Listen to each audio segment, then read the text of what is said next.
Hi guys, it's Gemma here from Fundamental Sports and Fitness, and this video we're just going to go over and cover about what running pace is. I know that can be quite a confusing topic, so it's really thinking about the time it takes you to cover a specific distance. So whether that's 5k through to a marathon, but your pace will vary very differently depending on what distance you're running.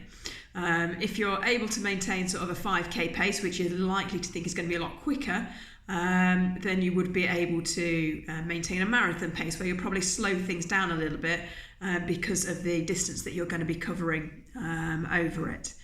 The ideal is that you're able to maintain that pace throughout the race. So whatever you start at, you're also finishing at that pace as well. You may find as well you're able to start at a slightly slower pace and increase it as you go through.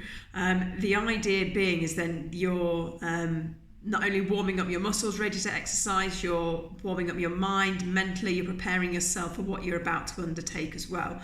And then you're able to find you're a little bit stronger and you're able to sort of increase, not necessarily increase your pace, but keep the steadier pace going throughout your runs that you're doing.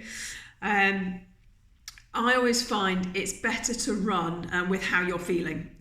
So if you feel sort of quite confident, if your body's feeling good and you know that you could run a little bit faster, then increase the pace that you're running.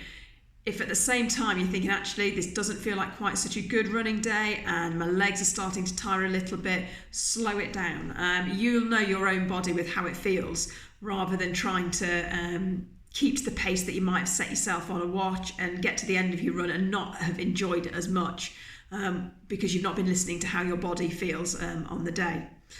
Another good idea is using a RPE scale, so a rate of perceived exertion, and usually use sort of like a 1 to 10 scale or for your numbers. 1 is your you could just be going for a walk. You can hold a nice, easy conversation. You're not really getting out of breath.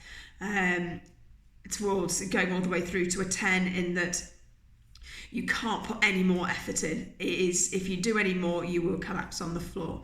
So again, using that scale as a guide of how you think you can go through a race as well is quite a good guide to work towards. I've got clients that use heart rate zones to train within as well, so they know where they can push themselves and what pace they can then be going depending on the heart rate that they're working at.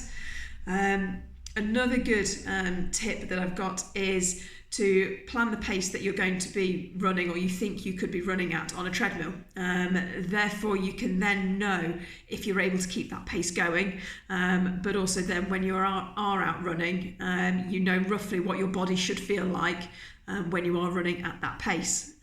So again, you can know if you could push yourself a little bit harder or if you need to pull back and rein it in a little bit. So yeah, that's your main tips on pace there, and just some things to cover. In that just thinking about whatever you set your pace at for a shorter distance is probably going to be very different to what pace you'd be running at for a longer distance, and bear that in mind with how you plan and prepare for your races and your training. The biggest one is think about how you're feeling when you're running, and that will be the best way to gauge the pace that you want to be going at.